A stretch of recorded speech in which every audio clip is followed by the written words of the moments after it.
நம்ம தேடும் பொழுது இவர்கள் எல்லாம் உங்களுக்கு கூட கொடுக்கப்படும். கர்த்தர் சொல்லுகிறார், பிள்ளைகளே, முதலாவது என்னுடைய ராஜ்யத்தை நீங்கள் தேடுங்கள், அப்பொழுது இவர்கள் எல்லாம் உங்களுக்கு கூட கொடுக்கப்படும். சரிங்களா? முதல்ல அவருடைய வார்த்தையை மக்களுக்கு சொல்லுங்க, அவர்களுக்கு ஜெபம் பண்ணுங்க, தியானம் தானிங்க.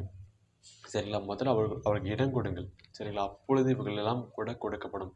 சுவிசேஷ அறிவிங்கள், மக்களுக்கு அவரை பற்றி சொல்லுங்கள், அப்பொழுது இவர்கள் எல்லாம் உங்களுக்கு கூட கொடுக்கப்படும் வேதம் சொல்லுகிறது. சரிங்களா?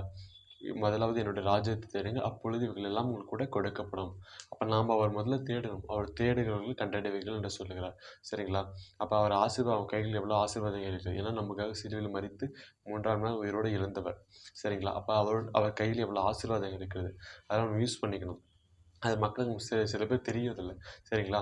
முதலாவது அவருடைய ராஜ்யத்தை நீங்கள் தேடும் பொழுது, அப்புறம் உங்கள் குடும்பங்கள் ஆசீர்வாதங்கள், இந்த செல்வ செழிப்புகள், சரிங்களா? அப்போ உங்களுடைய மகிமை ஆண்டவர் உயர்த்த கனம் உள்ளவராக இருக்கிறார். அதில் உங்களை உயர்த்த போகிறார். ஏன்னா உங்களை நேசிக்கிறார்,